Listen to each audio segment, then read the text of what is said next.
آپ کے سامنے دو سٹوریز رکھتے ہیں۔ پہلی سٹوری تھوڑی سی مختصر ہے جبکہ دوسری سٹوری ذرا تفصیل میں ہے۔ دونوں سٹوریز کا آپس میں کوئی بھی موازنہ کرنے کی یا آپس میں تعلق تلاش کرنے کی کوشش نہ کرے۔ پہلی سٹوری ایک خبر کی صورت میں ہے جو عدلیہ کے حوالے سے خبر ہے۔ فوجی عدالتوں میں سویلین ٹرائل کے خلاف کیس کی سماعت سپریم کورٹ کا 7 رکنی لارجر بینچ جسٹس امین الدین کی سربراہی میں کر رہا ہے۔ بینچ کے دیگر ارکان میں شامل ہیں جسٹس محمد علی مظہر، جسٹس حسن اظہر رضوی، جسٹس شاہد وحید، جسٹس عرفان صادق خان اور جسٹس بلال شاہد۔ سماعت کے آغاز پر پی ٹی آئی کے وکیل سلمان اکرم راجہ نے کہا کہ 5 ہفتوں سے فیملی کو ملزموں سے ملنے نہیں دیا جا رہا۔ وکیل لطیف کھوسہ نے کہا کہ ملزموں کو برے حالات میں رکھا گیا ہے۔ اس پر جسٹس جمال خان مندوخیل گویا ہوئے۔ انہوں نے دریافت کیا کہ اگر ملاقات نہیں ہوئی تو کیسے پتہ چلا کہ برے حالات میں ملزموں کو رکھا گیا ہے؟ وکیل نے جواب دیا کہ جو لوگ پہلے ملے انہوں نے بتایا کہ ان کے ہاتھ بندھے ہوئے تھے۔ اس موقع پر رہنما پی ٹی آئی حسان نیازی کے والد حفیظ اللہ نیازی نے عدالت کو آگاہ کیا کہ میرے بیٹے سے جو آخری ملاقات ہوئی وہ اس عدالت کی مہربانی سے ہوئی۔ حفیظ اللہ نیازی نے کہا کہ میری متفرق درخواست ہے، بیٹے سے متعلق اس کو نمبر لگوا دیجیے۔ جسٹس محمد علی مظہر کا کہنا تھا کہ ہم اس وقت اپیل سن رہے ہیں۔ جسٹس امین الدین نے کہا کہ آپ کی درخواست لی تو نہ جانے اور کتنی درخواستیں آ جائیں گی، اصل کیس رہ جائے گا۔ انصاف کے لیے 1 نہیں 2 نہیں درجن نہیں 100 درخواستیں آ جائیں تو آپ کا تو کام ہی یہی۔ بہرحال اس موقع پر حفیظ اللہ نیازی نے کہا مولانا عبدالکلام آزاد نے کہا تھا کہ سب سے بڑی ناانصافی جنگ کے میدانوں میں یا انصاف کے ایوانوں میں ہوتی ہے۔ اعتزاز حسن کی طرف سے کہا گیا کہ والدین کی ملاقات کے موقع پر ملزموں کو اس حالت میں لایا گیا کہ ان کے سر پر بورے تھے، پاؤں میں بیڑیاں تھیں اور ہاتھ کڑیوں میں پیچھے بندھے ہوئے تھے۔ اس موقع پر اعتزاز حسن نے حبیب جالب کے شعر کا یہ مصرع پڑھا، ملاقات کہاں تھی، حالات کا ماتم تھا، ملاقات کہاں تھی۔ اعتزاز حسن کہتے ہیں کہ حبیب جالب جیل میں تھے، ان کی اہلیہ ملاقات کے لیے آئیں۔ ملاقات کے بعد حبیب جالب واپس قیدیوں کے پاس پہنچے تو کسی نے پوچھا ملاقات کیسی رہی تو حبیب جالب نے اس موقع پر فی البدیہہ چند اشعار کہے، ذرا ملاحظہ کیجئے۔ جو ہو نہ سکی بات وہ چہروں سے عیاں تھی، حالات کا ماتم تھا، ملاقات کہاں، اس نے نہ ٹھہرنے دیا پہروں میرے دل کو، جو تیری نگاہوں میں شکایت میری جان، گھر میں بھی کہاں چین سے سوئے تھے کبھی ہم، جو رات ہے زندہ میں وہی رات وہاں، یکساں ہے میری جان قفس اور نشیمن، انسان کی تو کیر یہاں ہے نہ وہاں تھی، شاہوں سے جو کچھ ربط نہ قائم ہوا اپنا، عادت کا بھی کچھ جبر تھا کچھ اپنی زبان، صیاد نے یوں ہی تو قفس میں نہیں ڈالا، مشہور گلستان میں بہت میری فغاں تھی، تو ایک حقیقت ہے میری جا میری ہمدم، جو تھی میری غزلوں میں وہ ایک وہم و گماں تھی، محسوس کیا میں نے تیرے غم سے غم دہر، ورنہ میرے اشعار میں یہ بات کہاں تھی۔ سوشل میڈیا پر ایک ویڈیو چل رہی ہے۔ ویڈیو میں ایک کمزور نہیں بزرگ 2 پولیس اہلکاروں کے سامنے کھڑا ہے اور وہ بار بار پولیس والوں سے الجھ رہا ہے۔ اس کے ساتھ درمیانی عمر کی ایک خاتون، جبکہ سامنے 50-51 برس کا ایک شخص کھڑا ہے اور وہ بار بار پولیس سے کہہ رہا ہے کہ آپ اسے گرفتار کیوں نہیں کرتے، آپ اس کا سامان کیوں نہیں نکال باہر پھینکتے۔ بزرگ پولیس والوں سے تکرار کر رہا ہے اور خاتون کہہ رہی ہے کہ آپ مجھے آرڈر دکھائیں۔ ASI انہیں یقین دلا رہا ہے میرے پاس کورٹ آرڈر موجود ہے، آپ اب گھر کے اس پورشن میں نہیں رہ سکتے۔ بزرگ پولیس کی بات ماننے کے لیے تیار نہیں ہے۔ پولیس اہلکار انہیں سمجھا رہے تھے بریگیڈیئر صاحب آپ ہمارے بزرگ ہیں، ہمارے محترم ہیں، آپ ہمارے ساتھ کوآپریٹ کریں، ہمارے پاس آرڈر ہے اور ہم نے ہر صورت اسے پورا کرنا ہے۔ یہ تکرار بڑھ جاتی ہے اور آخر میں ASI کانسٹیبل کو کہتا ہے کہ گاڑی منگواؤ اور ان تینوں کو اٹھا کر تھانے لے جاؤ، اور ویڈیو یہاں پہ ختم ہو جاتی ہے۔ دوسری ویڈیو میں 50-51 برس کا شخص پولیس والوں کو کہتا ہے آپ ان لوگوں کو گرفتار کیوں نہیں کرتے؟ پولیس اہلکار جواب دیتا ہے یہ بزرگ بھی ہیں اور بیمار بھی، ہم انہیں کیسے گرفتار کر سکتے ہیں، آپ اپنا سامان لے آئیں۔ اور وہ شخص سیڑھیاں اتر کر نیچے چلا جاتا ہے۔ یہ بوڑھا اور بیمار شخص بریگیڈیئر امتیاز احمد عرف بریگیڈیئر بلّہ ہے۔ ایک زمانہ تھا پورے ملک میں بریگیڈیئر امتیاز کا طوطی بولتا تھا، یہ حکومتیں بھی تبدیل کیا کرتا تھا اور جس کو دل چاہتا اسے اٹھا کر ننگا کر دیتا۔ اس نے کمیونسٹ لیڈر نذیر عباسی تک کو تشدد کر کے ہلاک کر دیا تھا۔ جاوید چودھری اپنے آرٹیکل میں لکھتے ہیں کہ اس کی شروعات پاک فوج کی انجینئرنگ کورس سے ہوئی۔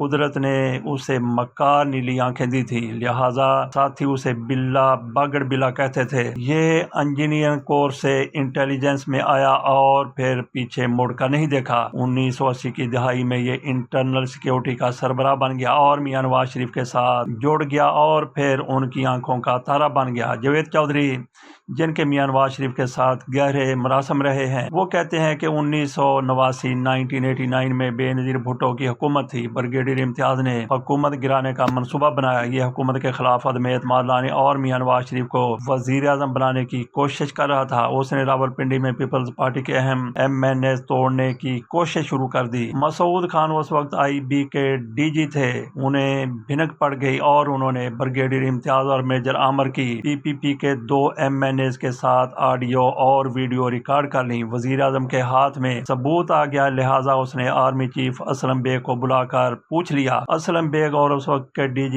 ISI جنرل شمس الرحمان کلو المعروف جنرل کلو مکر گئے اور ملبہ جنرل امتیاز پر آ گرا۔ اس نے میجر عامر کو بھی ساتھ لپیٹ لیا، جبکہ میجر عامر اس سازش میں جاوید چودھری کے مطابق شامل نہیں تھے۔ یہ اس وقت اسلام آباد کے سیکٹر کمانڈر تھے، مگر DG نے انہیں اس معاملے میں الگ کر رکھا تھا۔ یہ سارا آپریشن بریگیڈیئر امتیاز ایڈیشنل DG انٹرنل ونگ کی حیثیت سے دیکھ رہا تھا۔ یہ آپریشن تاریخ میں میڈ نائٹ جیکل کے نام سے مشہور ہوا۔ قصہ مختصر: جنرل اسلم بیگ نے بریگیڈیئر امتیاز اور میجر عامر کا کورٹ مارشل کر کے انہیں ملازمت سے فارغ کر دیا۔ میاں نواز شریف وزیر اعلیٰ پنجاب تھے، انہوں نے بریگیڈیئر امتیاز کو برخاستگی کے باوجود پنجاب میں ایڈیشنل چیف سیکرٹری لگا دیا۔ یہ 1990 میں الیکشن جیت کر پہلی بار وزیر اعظم بنے تو انہوں نے بریگیڈیئر بلا کو DG IB بھی لگا دیا اور یہاں سے بریگیڈیئر بلا کو ایک بار پھر عروج ملا۔ یہ 1993 تک DG IB رہا۔ میں ان دنوں جاوید چودھری کہتے ہیں کہ تازہ اسلام آباد آیا تھا، میں نے اپنی آنکھوں سے اس شخص کا کروفر اور جلال دیکھا۔ بڑے بڑے نامی گرامی وزراء اس کے دفتر کے باہر بیٹھے رہتے تھے، اقتدار اور طاقت کی گنگا اس کی میز کے نیچے بہتی تھی اور یہ خود بھی اس میں غسل کرتا تھا اور اپنے دوست احباب کو بھی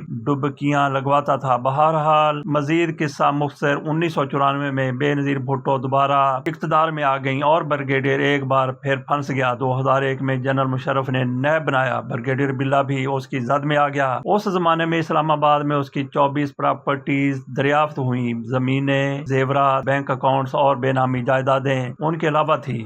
نیب نے عدالت میں کرپشن ثابت کر دی اور یوں اسے 8 سال قید ہو گئی۔ یہ 2008 میں اڈیالہ جیل سے رہا ہوا۔ 2010 میں اسے ایک بار پھر چیئرمین OGDC عدنان خواجہ کے ساتھ گرفتار کر لیا گیا، مگر یہ اس وقت تک کینسر کا مریض بن چکا تھا۔ اس کی حالت بھی ٹھیک نہیں تھی، لہٰذا عدالت نے اسے رہا کر دیا اور یہ اس کے بعد گوشۂ گمنامی میں چلا گیا۔ میں بھی اسے بھول گیا، لیکن پھر اچانک گزشتہ دنوں اس کی ویڈیو سامنے آئی اور میں قسمت کے رنگ دیکھ کر دنگ رہ گیا۔ جاوید چودھری کہتے ہیں کہ بریگیڈیئر امتیاز کی تازہ ترین کہانی یہ ہے، یہ اپنی جس اولاد کے لیے لوٹ کھسوٹ کرتا تھا، اس نے جن بچوں کے لیے کراچی کے کلین اپ آپریشن میں حرام کا مال اکٹھا کیا تھا، وہ اس کے بڑھاپے میں اس کی جان کے دشمن ہو گئے۔ بڑے بیٹے نے چپکے سے اس کی ساری پراپرٹی اونے پونے بیچی اور رقم لے کر باہر بھاگ گیا۔ یہ دوسرے بیٹے کے ساتھ رہنے پر مجبور ہو گیا۔ دوسرا بیٹا پہلے بیٹے سے زیادہ ظالم تھا، اس کی زیادتیاں اس کی ماں برداشت نہ کر سکی اور وہ بیچاری انتقال کر گئی۔ امتیاز بلا بیوی کی وفات کے بعد اکیلا ہو گیا۔ بیٹے نے اسے گھر میں قید کر دیا، یہ 1.5 سال گھر میں قید رہا۔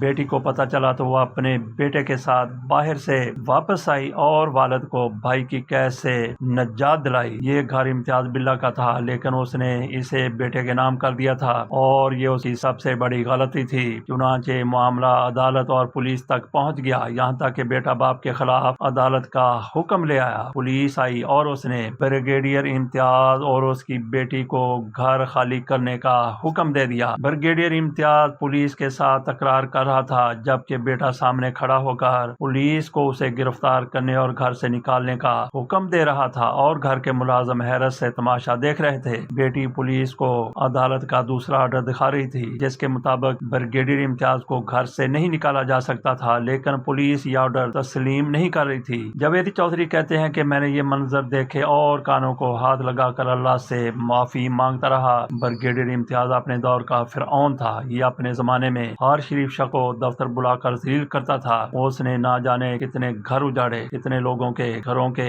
اور جائیدادوں پر قبضہ کر لیا۔ اس کے دور میں کراچی میں آپریشن کلین اپ شروع ہوا تھا۔ اس آپریشن کی آڑ میں بھی لاتعداد لوگوں کو غائب اور ٹارچر کیا گیا۔ ان میں سے درجنوں بے گناہ اور معصوم لوگ تھے۔ ان کا واحد جرم مہاجر ہونا تھا۔ اس زمانے میں ہر مہاجر کو الطاف حسین کا ساتھی سمجھا جاتا تھا۔ کراچی کے آپریشن کے دوران ٹھیک ٹھاک کرپشن ہوئی۔ بریگیڈیئر امتیاز اور اس کے ساتھیوں نے دونوں ہاتھوں سے جی بھر کر لوٹا، لیکن پھر اس ساری مارا ماری کا کیا نتیجہ نکلا؟ یہ خود 8 سال جیل میں پڑا رہا اور اس کے مال پر اس کے وہ بچے پلتے رہے جنہوں نے جیل کے بعد والد کو اون کرنے سے انکار کر دیا، جنہوں نے اسے 1.5 سال گھر میں قید رکھا اور آخر میں اس کی واحد چھت بھی اس سے چھیننے کی کوشش شروع کر دی۔ یہ جس بیٹے کے لیے ہر جائز اور ناجائز طریقے سے دولت جمع کرتا رہا، وہ آخر میں اسے دھکا دے کر گھر سے نکالنے کے لیے پولیس لے آئے اور پولیس اس شخص کے ساتھ اس کے گھر میں کھڑے ہو کر بدتمیزی کرنے لگی جس کے ایک اشارے پر آئی جی تبدیل ہو جایا کرتے تھے۔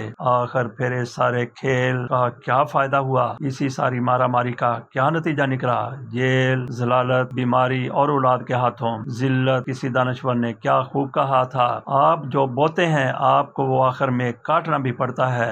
میں اسے تھوڑا سا تبدیل کر کے کہتا ہوں، ہم انسان جو ہوتے ہیں ہمیں اس کا 1000 گنا کاٹنا پڑتا ہے، کیونکہ ہر ایک بیج 10 سٹے پیدا کرتا ہے اور ہر سٹے سے سینکڑوں بیج نکلتے ہیں۔ ہم ایک بیج بو کر ایک بیج کاٹ لیں تو شاید زیادہ تکلیف نہ ہو، مگر برائی اور عبرت کے ہر بیج سے سینکڑوں سٹے اور ہزاروں لاکھوں بیج پیدا ہوتے ہیں، اور یہ بیج اور یہ سٹے انسان کو سکون سے مرنے نہیں دیتے۔ ہم انسانوں کو ہر وقت اللہ سے ڈرنا ہے اور رات اس سے دعا کرنی ہے کہ اے پروردگار آپ ہم سے سب کچھ لے لو لیکن ہمیں اولاد اچھی عنایت کر دو، کیونکہ یہی وہ اثاثہ ہے جو آخر تک انسان کے ساتھ چلتا ہے۔ اگر اولاد نالائق نکل آئے، ظالم نکل آئے تو پھر انسان روز مرتا اور روز دفن ہوتا ہے، پھر زندگی جہنم سے بدتر ہو جاتی ہے۔ اللہ تعالیٰ بریگیڈیئر امتیاز کا سفر بھی آسان بنائے۔ انسان کے لیے بیٹے کو پولیس کے ساتھ کھڑا دیکھنا آسان کام نہیں ہوتا، اور انسان کو یہ منظر بھی اس وقت دیکھنا پڑے